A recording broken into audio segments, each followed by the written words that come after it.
يا صباح الفل والورد والياسمين على احلى واغلى متابعين. ازيكم يا حبايبي؟ عاملين ايه؟ يا رب تكونوا بخير وتكونوا في اتم صحة وفي احسن حال يا رب العالمين. النهاردة روتين جديد ويوم جديد مليان نشاط وقوة، وان شاء الله يومنا مليان بالخير والبركة والحاجات الحلوة كلها.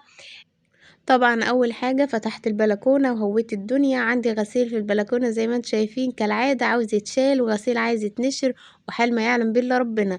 بس اول حاجة دخلت على المطبخ، كنت هخبز عيش بلدي علشان بقالي فترة ما عنديش عيش، وبصراحة لما بيكون ما عنديش عيش بحس اني ما عنديش اي حاجة في الشقة. اول حاجة طبعا عملتها، عملت العصيدة بتاعة العيش وعجنت وخبزت وقطعت وطلعت العيش في الشمس فوق السطوح زي ما انتم شايفين كده. وغطيته بعد كده بطرح كده خفيفة، علشان الذباب زي ما انتم شايفين كده، عشان الشمس وكده والجو مكشوف وما باقدرش طبعًا عليه، فأحسن حل إن أنا أغطيه، وسِبته بقى على بال ما يخمر وخمر، ورصيت العيش وسويته ويعني ما شاء الله وكل حاجة تمام وزي الفل. طبعًا أنا صوّرته معاكم كتير قبل كده. بعد ما خلّصت العيش بقى قُلت أعمل حاجة ناكلها، إيه اللي يمشي مع العيش البلدي في البرد اللي إحنا فيه ده. ومش عايزة أعمل طبيخ ولا حاجة، قُلت بقى أعمل شوية عدس أصفر حلوين كده من اللي يحبهم قلبكم زي بتاع زمان. أول حاجة جِبت طماطميتين ضربتهم في الخلاط، وجِبت العدس بتاعي، وحطيت الكمية طبعًا اللي أنا هاعملها على قد ما أنا هاحتاج.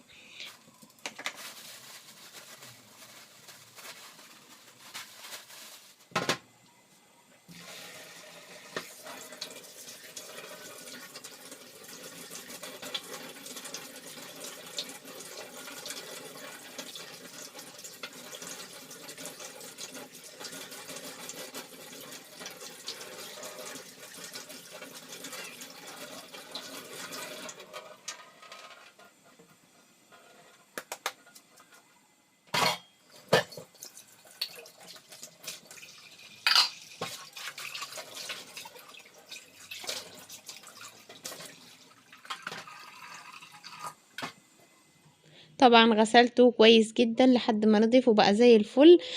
جِبت حلة حطيت فيها شوية من المَيّة، وحطيت عليهم الطماطم اللي أنا ضربتها في الخلاط، وبعد كده هاحط الملح بتاعي، وهاحط الكلام ده كله على النار.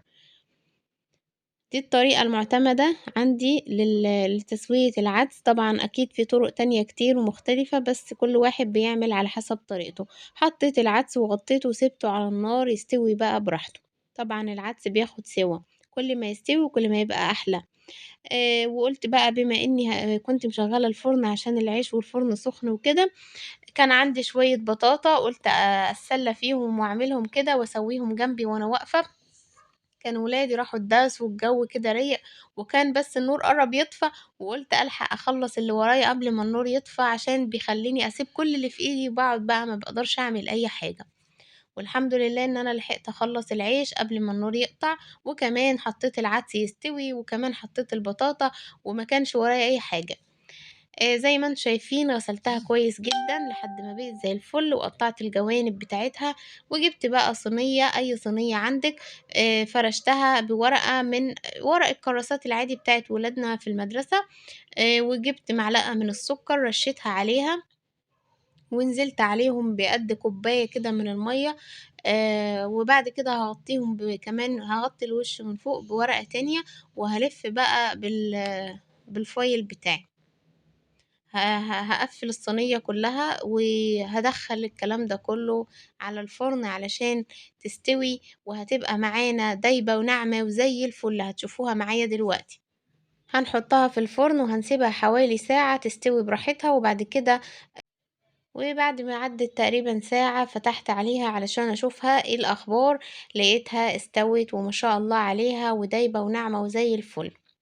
أهو زي ما انتم شايفين أهو، اختبرتها بشوكة أو بمعلقة أو أي حاجة ولقيتها استوت خلاص.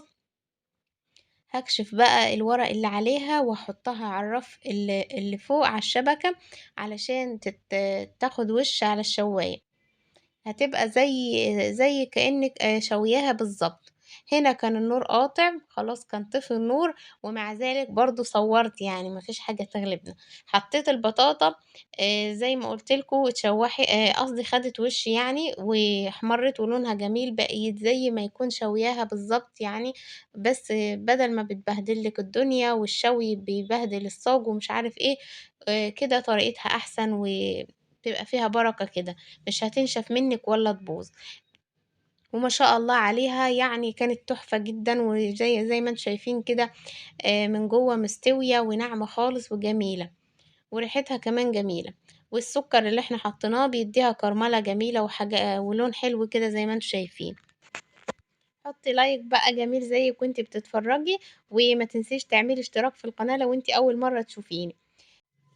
وهنا كان العدس بتاعنا خلاص استوى، بس أنا بادّي له كده فرمة بالهاند بلندر أو بالخلاط أو بأي حاجة، المهم إن أنتِ تنعّميه علشان يبقى حلو كده مش محبِّب يعني.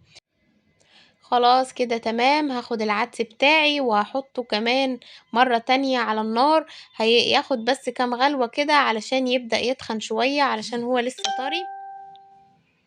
هاحطه على النار وهاغطي عليه واسيبه كده ياخد كام غلوة، وهاجهز أنا هاعمل الطشة بتاعة العدس. طبعًا أنا جبت شوية سمنة وحطيت عليهم شوية من التوم المفروم، وهاشوحهم زي ما أنتم شايفين كده لحد ما ياخدوا لون أصفر، وبعد كده هانزلهم على العدس بتاعي.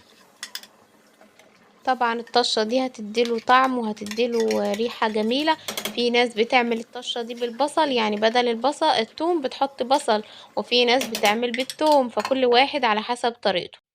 سِبت العدس بقى على النار أخد كام غلوة لحد ما كان خلاص تمام ومناسب، وكده أنا هاغرف علشان ناكل ونتعشى بقى كفاية. أدي العدس بتاعنا بعد ما استوى ما شاء الله عليه، ناعم وجميل ولونه كمان يفتح النِفس.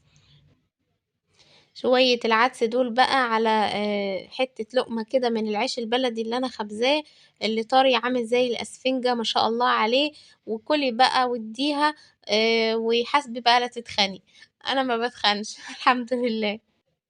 ما شاء الله يا جماعة الأكل ده بيشبّع وبيملى البطن، طبعًا حتة سمنة بلدي كده على الوش من فوق علشان تدّي له طعم وريحة، ما نقدرش نستغنى عن السمنة البلدي في العدس وفي الفول والكلام ده. الأكلة دي تسِد معاكِ كده وتمِد وتشبّعِك وتقعدي كده فترة مش جعانة ومش عايزة تاكلي، يعني ممكن لو أكلتِ الأكلة دي في الغدا ممكن ما تتعشّيش، ممكن لو أكلتيها في المغرب كده ما تجوعيش تاني خلاص. فده الأكل بجد اللي يشبّع ويسِد ويمِد، مش زي أي حاجة تانية هتاكليها وشوية هتحسّي نَفْسِك إن أنتِ جعانة وعايزة تاكلي. شوية عدس وحتّة عيش بلدي كده على طماطم ومخلِّل، وكمان لو عاملة شوية بتنجان مسلوق من اللي أنا عملته معاكم المرّة اللي فاتت، هتاكلي بقى صوابعِك وراه، تحفة. خلاص بقى أنا زي ما أنتم شايفين كده قطّعت الطماطم وحطيت شوية ملح وشوية كزبرة كده على الوش من فوق، وطلّعت مخلِّل من عندي، وكانت أكلة جميلة بسم الله ما شاء الله، والحمد لله على كل حال نعمة وفضل من عند ربنا. وأدي العيش البلدي بتاعنا الجميل الطري ما شاء الله عليه طالع زي الفل وزي الأسفنجة ما شاء الله. زي ما أنتم شايفين أهو حلو جدًا وطري، إحنا ما نقدرش نستغنى عن العيش البلدي، ما نقدرش نعيش بصراحة على العيش المصري أو العيش الشامي ده زي مثلًا ما في ناس بتعيش عليه، إحنا ما نقدرش، إحنا عاداتنا كده العيش البلدي ولو قطعناه ما نقدرش نعيش من غيره، فالحمد لله اللهم ديمها نعمة واحفظها من الزوال. ده العيش بتاعي اللي أنا خبزته. الحمد لله كده نعمة وفضل، أنا مش باعمل كمية كبيرة علشان مش عندي فرن، فباخبز في البوتاجاز. زي ما أنتم شايفين ده الأكل بتاعنا الجميل، وقعدنا أنا والولاد وقعدنا ناكل وكانت أكلة جميلة أوي. تعالوا بقى اتفضلوا كلوا معانا، جربوا الأكلة دي هتعجبكم جدًا، جميلة وحلوة ومشبعة. وما تنسيش بقى تعملي لايك وتعملي اشتراك في قناتي، وهاستنى تعليق حلو منِّك كده ينوّر قناتي، وأشوفكم إن شاء الله على خير في فيديو جديد، وأترككم في رعاية الله. مع السلامة يا حبايبي.